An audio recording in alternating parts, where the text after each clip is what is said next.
Louisiana Beer Reviews. Olde English brand 800 malt liquor, 7.5% alcohol. This is the West Coast edition, which apparently has always been 7.5, but in Louisiana and most of the other states we get the 5.9% edition. Olde English Brewing Company, Milwaukee, Wisconsin. That's Miller Brewing Company. Water, barley malt, corn syrup, yeast, hop extract. This label is sort of blurry, didn't print well. Calories,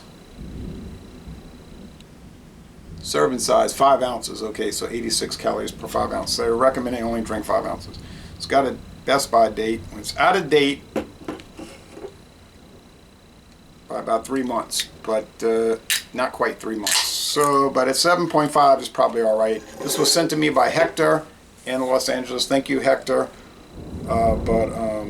He had to go through torment to get it shipped, and then when I opened the box, the 2 beers were in there safe and sound, 2 cans, and he said, "What did you think about the webcam I sent you?" I said, "Heck, there's no webcam in that box." It looked like the box had been maybe retaped. So along the line somewhere, when that thing disappeared for a month, took them a month to ship it, should have taken 3 days, the webcam disappeared. Not good. Okay, medium white head. The appearance is golden. There's a thunderstorm outside, so the lighting outside is poor. At least I got that light there, that lamp, and up there, the 3 lights. It's clear, bubbly, highly filtered. So I'm going to have to check out who's got video reviews for the 7.5% West Coast edition. I've never watched any of those because I can't relate to beers I haven't had, but I'll watch them. So yeah, would it be great if it was a month old, super fresh? I'm sure, but I have to deal with what I have. So I'm going to deal with what I have. Slightly under 3 months out of date. Okay.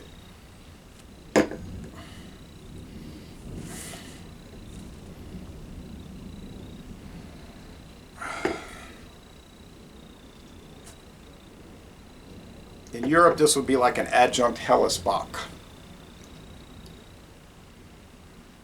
It smells like sharp grains. Oh, now, by the way, Olde English introduced in 1964. Like I said, it might have always been 7.5% for the West Coast and 6%, and it's been dropped to 5.9 for the eastern states, like, say, Colorado East. The old cans used to say charcoal filtered when it was under Pabst ownership. But Pabst sold this to Miller in 1999, okay?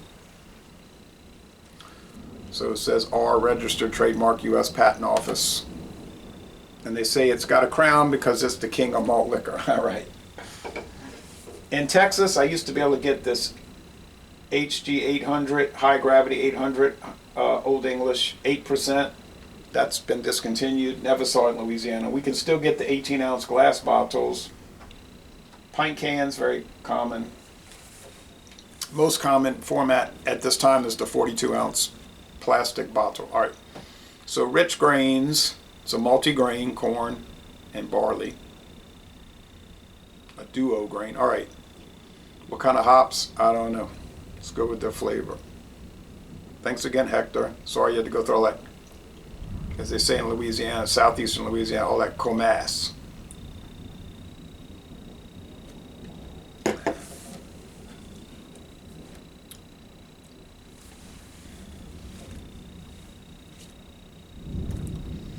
It's definitely a high gravity. It's because it's rich grain, so it's a lot different flavor than the 5.9, which is mild and mellow. This is rich and rather intense. The 8% high gravity version they used to make, and in Canada, it's produced under contract for the Canadian market. It's still 8%. Might have always been. But it's a heavy grain, corn, and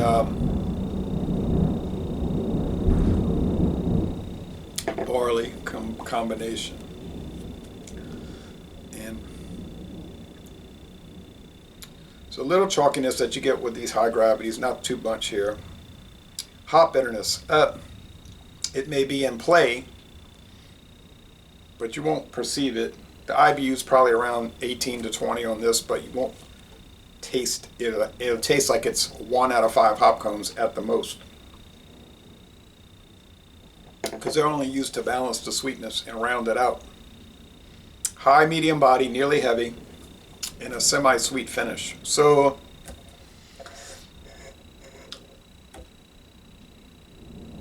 when I get viewers from California and Oregon or whatever, they'll say, "Oh, that stuff, we get it, but it's so strong, so strong." And I'm always saying, I don't think the Old English is strong. And then I'm remembering, and then I remember, oh, we only get the 5.9 here. So the 12 packs, if you can find them in Louisiana, mostly that's North Louisiana, it'll be a 12 pack with a tiger on it, ripping through the pack. That's the artwork, a tiger ripping through the package. And that's been their kind of promotional approach over the years, the tiger head on their packaging cartons. There was an old distributor who closed down here about 20 years ago, and on the side of their warehouse they had a tiger head, and it said Olde English 800.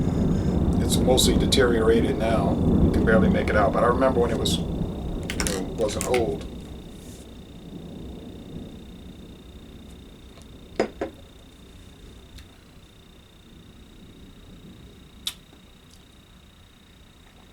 There's a little honey note.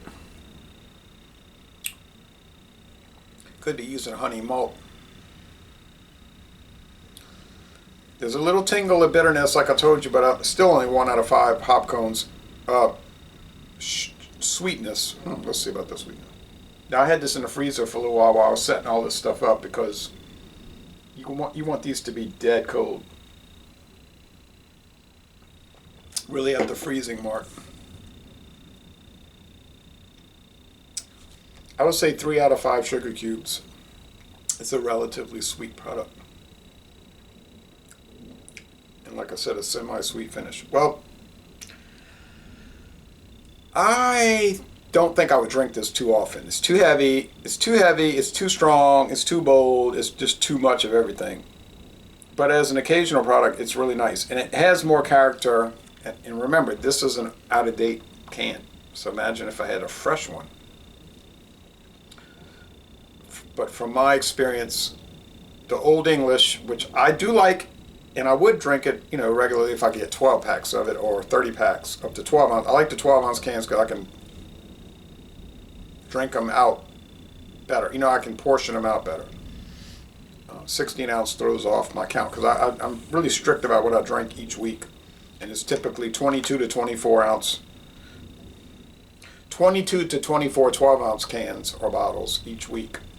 So when I'm dealing with pints, then it throws off my count, and I have a harder amount of trouble keeping track of it. But I think this has a richer, nicer flavor than the standard Olde English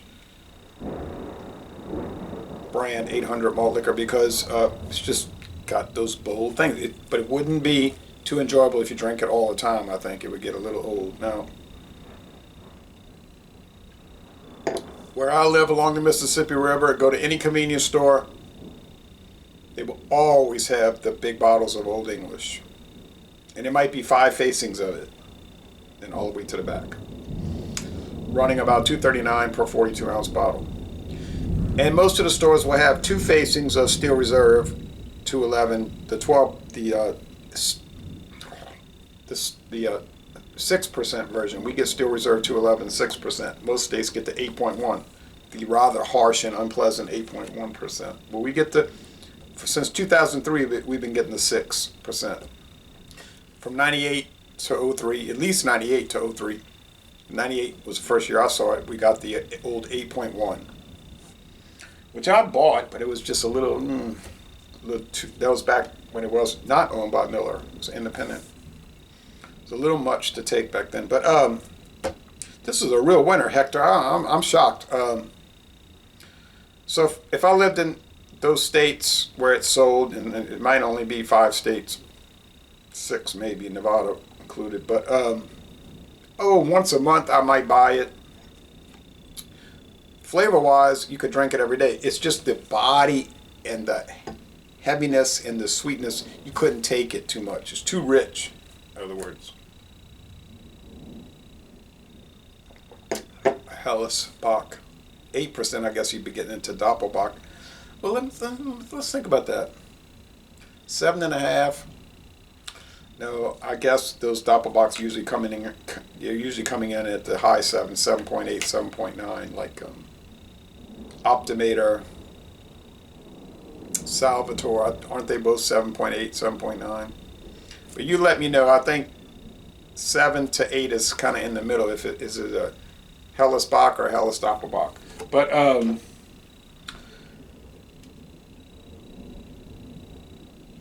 this is produced at brewery number A10. I don't know what brewery. Is it even a Miller brewery? Is it contracted out? It's certified kosher, says right here. Let's see a legal disclosure. Water, barley malt, corn syrup. So corn syrup's the third ingredient. And hop yeast, of course, to ferment it, and hop extract. So that's the syrup hops, which you can buy if you're a home brewer. You can buy that at a homebrew shop. I'm trying to see. Okay, malt liquor. That's the legal description. A malt liquor, which is another term for a beer. Typically a strong beer, stronger than average beer. I remember when Carlsberg Elephant was called malt liquor. I remember when Spaten Lager and Spaten Optimator. Well, Spaten Optimator still sells malt liquor on the label. I remember when Guinness Extra Stout and Foreign Extra Stout were sold as malt liquor. A craft lager, craft Doppelbock, Santa Claus, Classic, Helles, and Schwartz from Schloss Eckenberg in Austria are still sold as malt liquor. So just goes to show you, it's a generic term, really. People ask me all the time, what is a malt liquor? I say it's just an alternative word for beer, honestly. But it's typically applied to strong beers, almost universally. Well, this is a real winner. I can't believe it. Nice creamy lacing, creamy head, creamy lacing. I'm going to rest on this. I got to do reviews now, if I can find any sites for this specific one. So I'm going to go with 92 out of 100, A minus, almost to A. A would be 93, but right at the point of almost being an A. Then you say, well, that's a cheap product. Yeah, it just goes to show you, you can get a cheap product that can get you into the 90 scoring range. It's, even though you might find it hard to believe, that this is the truth. So a real winner. I never thought I'd get to try this, but I did, thanks to Hector. And my goal now is to try a super fresh version, which may not make much difference, but I have a feeling it does, because the fresher the beers are, they usually taste the best. You know, it's just that's how it is with beer. The freshest is the bestest. So laissez les bon temps relais, and I'm going to end this review by saying y'all go to A. Miller Brewery and take a brewery tour.